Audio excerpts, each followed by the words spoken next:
నవరాత్రులు నవదుర్గల గురించి తెలుసుకుందాం.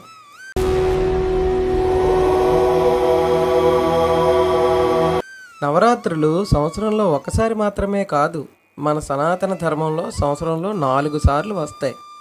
అవి చైత్రమాసంలో వచ్చే చైత్ర నవరాత్రులు, అశ్విని మాసంలో వచ్చే శరద నవరాత్రులు, మాఘమాసంలో వచ్చే మాఘ నవరాత్రులు, ఆషాఢ మాసంలో వచ్చే ఆషాఢ నవరాత్రులు. అశ్విని మాసంలో వచ్చే శరద నవరాత్రులనే మనం దేవీ నవరాత్రులుగా పిలుస్తాం. నవరాత్రులలో ముఖ్యమైన నవరాత్రులుగా చెప్పబడేవి, ముఖ్యమైన నవదుర్గలుగా చెప్పబడేవి మార్కండేయ మహర్షికి బ్రహ్మదేవుని చేత చెప్పబడినవి. అవి మొదటిగా శైలపుత్రి, బ్రహ్మచారిణి, చంద్రఘంట, కూష్మాండాదేవి, స్కందమాత, కాత్యాయని, కాళరాత్రి, మహాగౌరి, సిద్ధిదాత్రి. మొదటగా శైలపుత్రి.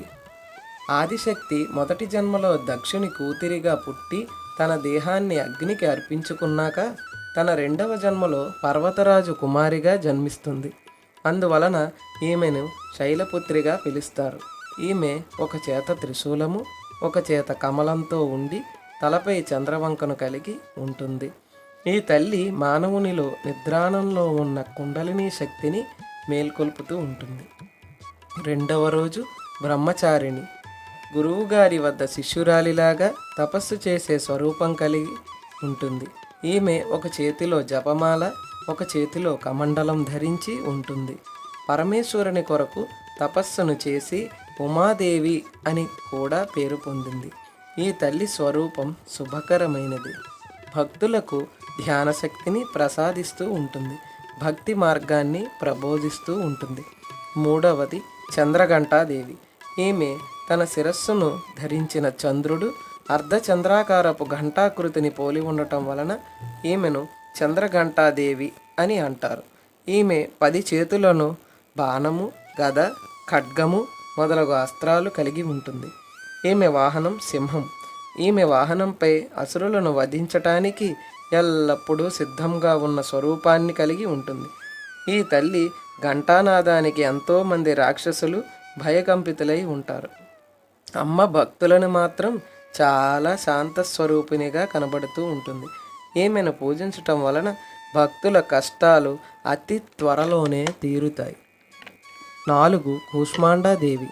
విశ్వానికి ఉన్న ప్రతి దానిని సృష్టించే తల్లి ఈ శక్తి. సృష్టికర్త అయిన ఆ శివునికి సృష్టికర్త అయిన దేవి. భూమిపై వృక్ష సంపదకు ఈ తల్లి ప్రతీక. ఈ తల్లికి 8 భుజాలు కలిగి ఉంటుంది. ఈ బ్రహ్మాండంలో సకల ప్రాణులకు తేజస్సును ఇచ్చేది ఈ తల్లే. భక్తుల నుండి రోగములను, శోకములను తొలగించి కరుణా కటాక్షాల ద్వారా సుఖశాంతులను అందిస్తూ ఉంటుంది ఈ మాత. 5వ రోజు స్కందమాత. ఈ అవతారంలో అమ్మవారు కుమారస్వామి తల్లిగా కార్తికేయుడిని ఒడిలో ఉంచుకున్న రూపంలో దర్శనమిస్తుంది. స్కందుని తల్లి రూపంలో ఉన్నందున స్కందమాతగా పేరుగాంచింది. ఒక చేతితో స్కందుడిని, ఒక చేత్తో కమలము కలిగి ఉంటుంది. చతుర్భుజాలు కలిగి అభయముద్రతో దర్శనమిస్తుంది. ఈ మాతను పూజించటం వలన కార్తికేయుడిని కూడా పూజించినట్టే. ఈ మాతని పూజించటం అష్ట ఐశ్వర్యాలు కలిగి ఎటువంటి విఘ్నాలైనా ఎదుర్కొని అనుకున్న పనిలో మనం విజయం సాధించటం అనడంలో ఎటువంటి సందేహమూ లేదు. కాత్యాయని మాత. భాద్రపద బహుళ చతుర్దశి నాడు త్రిమూర్తుల తేజస్సుతో కాత్యాయన మహర్షి ఇంటిలో కూతురిగా ఈ మాత జన్మించింది. ఈమె విజయదశమి నాడు మహిషాసురుడు అనే రాక్షసుడిని కూడా వధించింది. ఈమె 4 భుజములు కలిగి చేతులలో ఖడ్గము, కమలము, అభయముద్ర, వరముద్రలను కలిగి ఉంటుంది. ఈ తల్లి వరప్రదాయిని. ఈమె వాహనం సింహవాహనం. ఈ మాతను పూజ చేయటం వలన భయభ్రాంతులు తొలగి, శోకములు తొలగి శాంతి లభిస్తుంది. 7వ రోజు కాళరాత్రి స్వరూపంలో మనల్ని మాత దర్శనమిస్తుంది. నల్లని శరీరం కలిగి జుట్టు విరబూసినట్లు ఉండి 3 నేత్రములు కలిగి ఈమె వాహనం గార్ధవం. ఈమె కూడా చతుర్భుజాలు కలిగి ఒక చేత వరముద్ర, ఒక చేత కొడవలి ఖడ్గం, ఒక చేత అభయముద్ర, ఒక చేత ఇనుప ముళ్ళతో ఒక ఆయుధము కలిగి భయంకరమైన రూపంలో ఉన్నప్పటికీ ఈ తల్లి భక్తుల పాలిట కల్పతరువు, కోరిన కోర్కెలు తీర్చే కల్పవృక్షం. అందుకే ఈమెకు శుభంకరి అనే నామం కూడా ఉంది. 8వ రోజు అవతారం మహాగౌరి. ఈ తల్లి వెన్నెల లాంటి శోభతో వృషభ వాహనధారి అయి ఒక చేతిలో త్రిశూలం, ఒక చేతిలో అభయముద్ర, ఒక చేత్తో ఢమరుకం, ఒక చేత్తో వరముద్ర కలిగి ఉంటుంది.